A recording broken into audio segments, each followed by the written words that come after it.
Hola, nuevamente juntos. Más de 100 días ya llevamos. Y esto parece que sigue. Y este primer miércoles de julio vamos a seguir escuchando a Eduardo Cartea con el estudio sobre Ageo. Y los miércoles son día de oración y de estudio bíblico. Tenemos muchos temas para orar. Los hermanos que están pasando necesidad por falta de trabajo, por falta de pago de sus sueldos, aquellos que están con alguna dificultad familiar, de salud. Tengamos presente a los hermanos que están pasando por pruebas. Tenemos a Sara que todavía no ha terminado su recuperación, así que sigamos orando por Sara y oremos por nuestro país en general, porque los muertos aumentan y este virus nos tiene preocupados a todos. Así que oremos por nuestro país, por las autoridades, por aquellos que nos gobiernan, y también oremos por que el Señor extienda su iglesia por estos medios. Cuando nosotros empezamos la pandemia, estábamos reuniéndonos en la iglesia y dejamos de reunirnos. Y en la iglesia éramos 60, 50, 40, y los videos los ven más de 200 personas. Así que qué bendición poder llegar a muchos con estos estudios de la palabra y que muchos puedan conocer más de Cristo. Llegamos a lugares impensados, así que oremos para que la palabra del Señor prospere y haga fruto en muchos corazones. Vamos a escuchar a Eduardo sobre su meditación en Ageo y estemos atentos también porque el curso Emaús se han anotado 20 para recibir el curso Creced en la Gracia en sus hogares, para hacerlos y mandar por mail los deberes. Así que si usted no se anotó, no se quede dormido. Anótese que le mandamos el curso por correo argentino a su casa, lo puede hacer y después lo contesta para ir creciendo también espiritualmente y tener un momento devocional. Que el Señor nos bendiga en el estudio de Ageo y esperamos vernos nuevamente pronto. Vamos a mirar ahora el segundo capítulo de la profecía de Ageo y en él vamos a encontrar tres mensajes. El primero de ellos, o sea, el segundo en la serie, está en el capítulo 2, versículos 1 al 9. Voy a leer el versículo primero. Dice así la palabra de Dios. En el mes séptimo, a los 21 días del mes, vino palabra de Jehová por medio del profeta Ageo. 7 semanas después del primer mensaje, capítulo 1, Ageo recibe otro mensaje de parte del Señor para su pueblo. El día 21 del mes séptimo, fíjese, coincidía con el fin de la última fiesta anual que tenían los judíos, fiestas del Señor, que era la fiesta de los tabernáculos. Fue el mismo día que leemos allí en Juan el capítulo 7 y el versículo 37, el último y gran día de la fiesta, cuando Jesús se puso en pie y dijo: si alguno tiene sed, venga a mí y beba. Era la época en la cual se recogía la cosecha después de las lluvias tardías del año. Así que debía ser un día muy festivo, lleno de alegría. Pero ese año la sequía había reducido la siega, como vimos en el capítulo 1.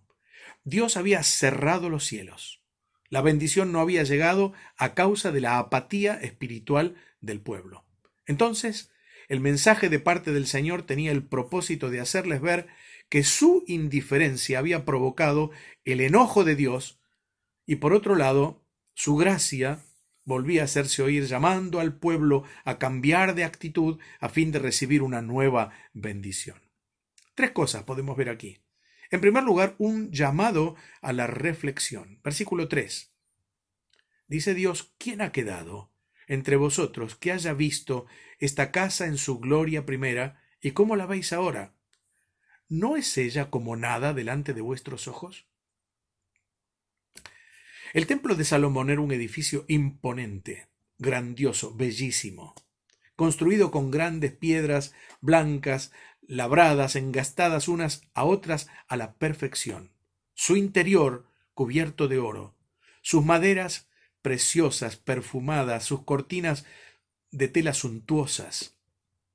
Había sido edificado con toda la ciencia y la arquitectura de los mejores arquitectos y constructores del Líbano. Sin duda, El templo de Salomón causaba admiración, la admiración de todos los que lo vieran. Usted recuerda como una de ellas, la reina de Sabá, quedó pasmada de lo que veía. Pero cuando llegó Nabucodonosor al mando del ejército de Babilonia, todo aquello quedó en absolutas ruinas. Fue saqueado, fue destruido, los muebles y los utensilios sagrados fueron llevados al templo de Dios, al templo del dios Nebo en Babilonia, el dios de Nabucodonosor. Años después, durante el reino de Sedequías, completó el saqueo de lo que quedaba en el templo, lo redujo a escombros y lo quemó totalmente. Mataron a muchos a filo de espada y los que quedaron fueron llevados cautivos a Babilonia. Obviamente, este despojo tan brutal dejó en el sentimiento de los mayores una marca imborrable. Pero después de los 70 años de honda tristeza allí en Babilonia, donde colgaban las arpas en los sauces y no podían cantar porque estaban viviendo en tierra ajena, junto con los que habían quedado en la tierra, unos esclavos y otros empobrecidos al extremo, algunos de los que regresaron recordaban con nostalgia y profunda pena la violación sufrida por Nabucodonosor en la casa del Señor. Pero en vez de reconstruirla, aún con nostálgica modestia, miraban con desdén aquellas piedras ennegrecidas por el fuego y ocupados en sus cosas y sus casas. No hacían nada por ponerlas nuevamente en pie para tener un lugar digno de adoración a Dios. Era como nada para ellos, sin valor alguno. No tenían en cuenta el hecho de que Jehová era mucho más grande que el templo. Solo miraban la apariencia externa y se sentían humillados por la ausencia de aquel esplendor que había sido motivo de orgullo anteriormente. Ellos pensaban en lo exterior, no en el edificio interno. Pero la cosa es, ¿eso era lo importante? ¿El edificio era lo importante o era el interior del edificio lo importante? ¿Era el edificio o la presencia de Dios? Fíjese que dice en el versículo 8 Dios, en esta profecía de Ageo, dice, mía es la plata y mío es el oro. No le hacía falta al Señor el valor material del templo, porque todo era de él. Lo importante era, como dice en el versículo 9, la gloria de Dios, que esa gloria estuviera presente. Esa gloria, la Shekinah divina, que se manifestaba con la nube que llenó el tabernáculo y también el templo, como lo vio Isaías en el capítulo 6. Esa gloria no era otra cosa que la misma presencia de Dios entre los suyos. Cuán propensos somos a lo externo, igual que ellos, a lo visible. Pero Dios no es como el hombre que mira lo que tiene delante de sus ojos. Dios mira el corazón. Y hoy estamos muchas veces muy preocupados por los adornos, por una buena orquesta, por un buen coro, por un culto que impacte los sentidos, con predicadores con el mayor currículum posible.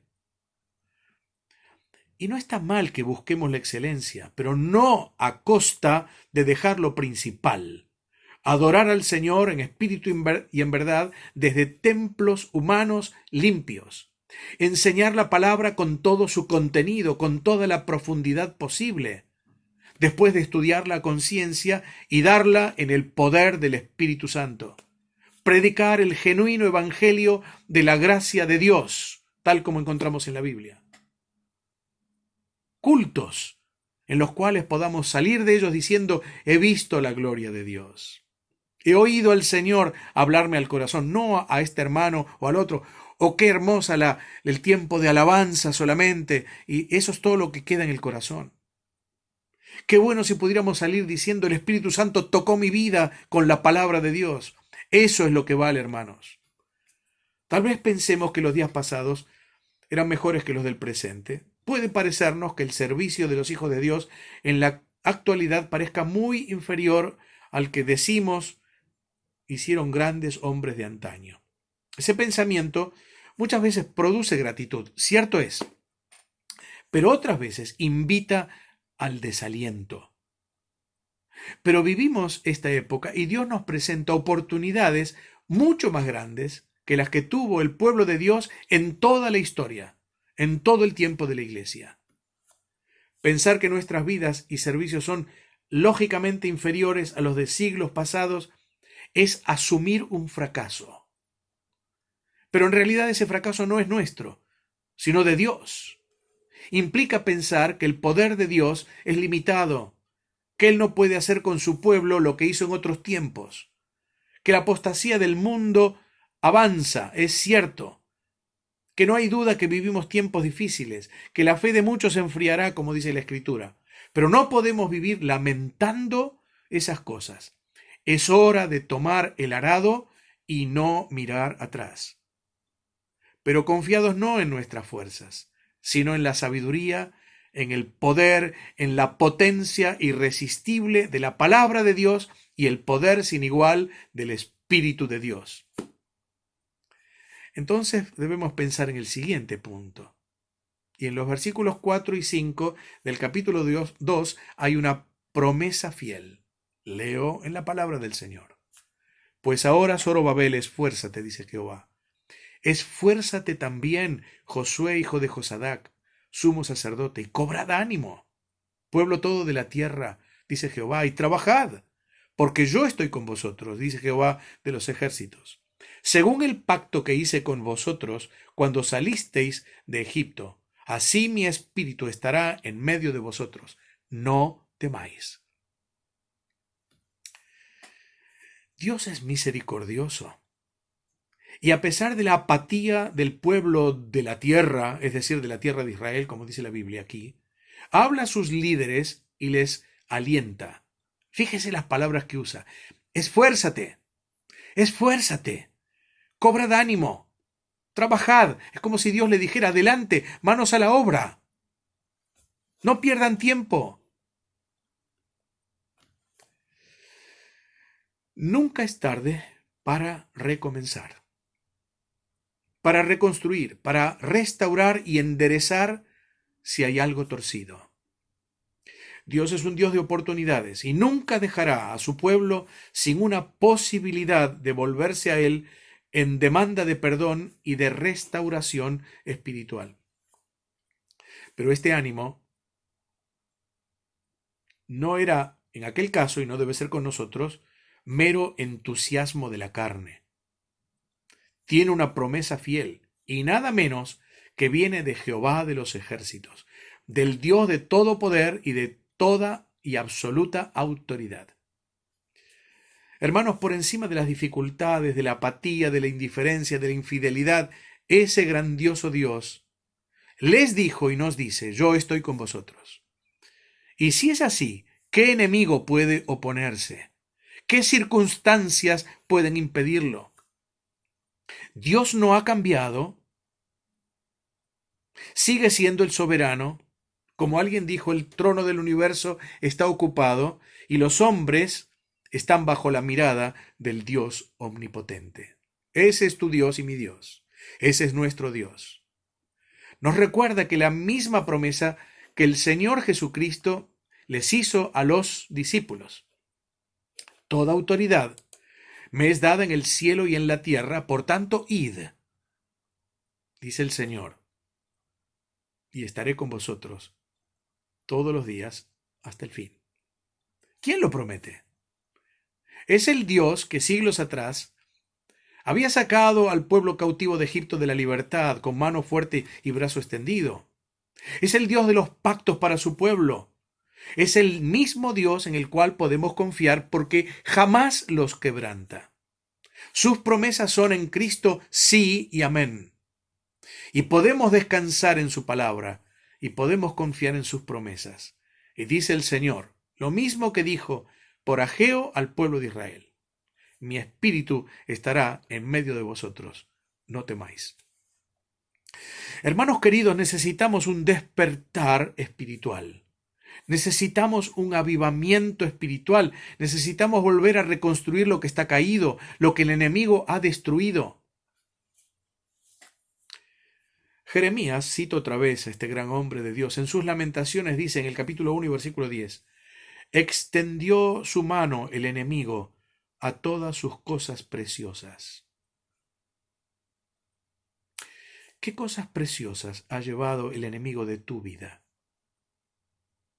¿Qué cosas preciosas se llevó de tu congregación? Tal vez el tiempo de meditación diario, tal vez el tiempo de culto de oración con tus hermanos, tal vez has cerrado tus labios al testimonio, tal vez una de las cosas preciosas ha quitado la armonía en tu hogar, con tu esposa, con tus hijos. Es tiempo de volver, es tiempo de volver. Y Dios se especializa en restaurar, como lo hizo en tiempos de Ageo, vidas caídas, templos destruidos. Dice la Escritura un versículo precioso. Dios restaura lo que pasó. Amén. Tercer lugar, un destino glorioso. Versículos 6 al 9. Porque así dice Jehová de los ejércitos, de aquí a poco yo haré temblar los cielos y la tierra, el mar y la tierra seca, y haré temblar a todas las naciones, y vendrá el deseado de todas las naciones. Y llenaré de gloria esta casa, ha dicho Jehová de los ejércitos. Mía es la plata, y mío es el oro, dice Jehová de los ejércitos. La gloria postrera de esta casa será mayor que la primera, ha dicho Jehová de los ejércitos. Y daré paz en este lugar, dice Jehová de los ejércitos. Indudablemente esta promesa apunta a tiempos apocalípticos, al tiempo en el cual el templo será levantado nuevamente. No se trata del templo de Herodes, sin duda, exageradamente suntuoso. Se trata de aquel que levantará el Mesías en el milenio, del cual nos habla tanto Ezequiel en el capítulo 44, etc. Notemos cómo dice de Dios, de aquí a poco. Es el Dios para el cual 1000 años son como un día y un día como 1000 años. Es el Dios de la gloria, es el Dios de la historia, es el Dios eterno, es el Dios de la Biblia. Y la promesa de glorioso destino para ese templo es que vendrá el deseado de todas las naciones. La palabra original para deseado es preciosidades. Así que la frase podría traducirse como vendrán o traerán las riquezas, las cosas preciosas de las naciones, en referencia probablemente al favor que finalmente todas las naciones gentiles tributarán al pueblo del pacto, al pueblo de Israel, y que ellas mismas traerán en su tiempo, en tiempos mileniales, en tiempos del milenio.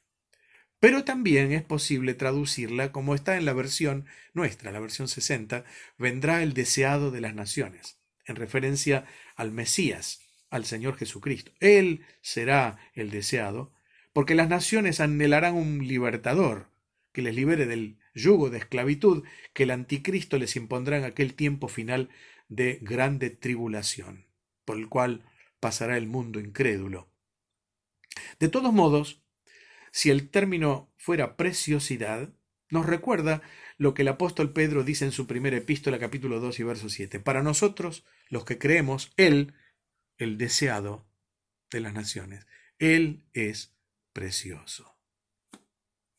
Así que cuando venga Cristo a reinar, como dice aquí, los cielos y la tierra, las naciones temblarán, se estremecerán.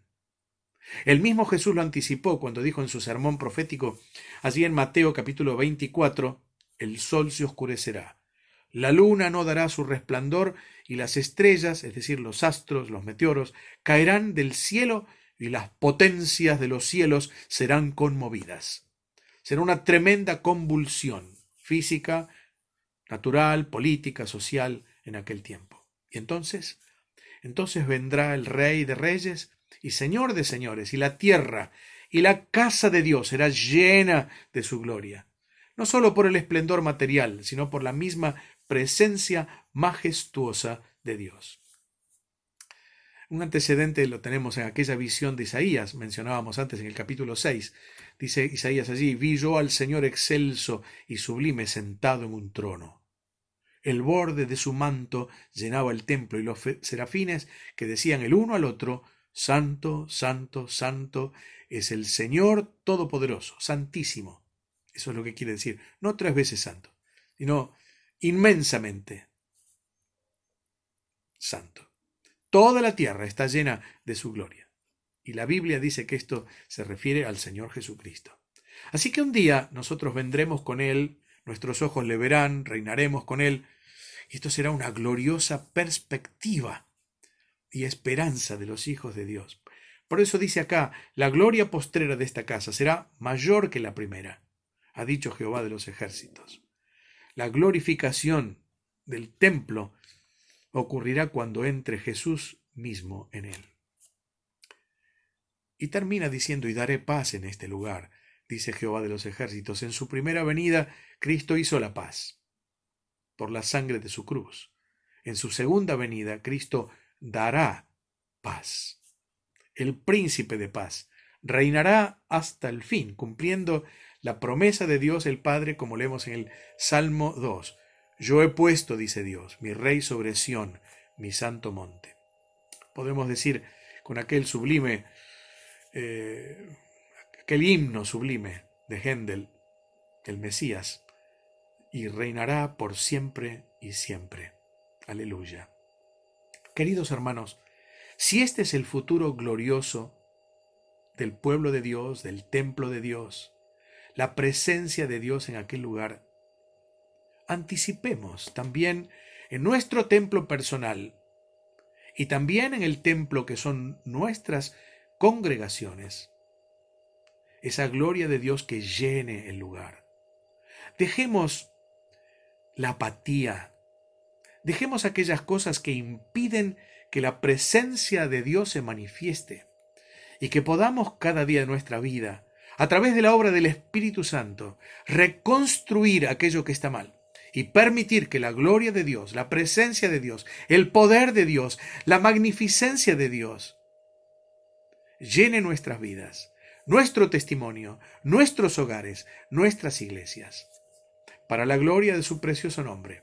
Hasta ese día glorioso, cuando la gloria de Dios se manifestará y llenará la tierra, y nosotros reinaremos con Él y estaremos con Él para siempre, gobernando un mundo que ahora está dislocado, pero un día entrará en la paz del Señor y seremos allí con el Señor, reyes y sacerdotes. Allí estaremos en la presencia del Señor y con la presencia del Señor. El próximo mensaje, entonces, consideraremos los tercero y cuarto mensajes de Ageo. Dios bendiga su palabra.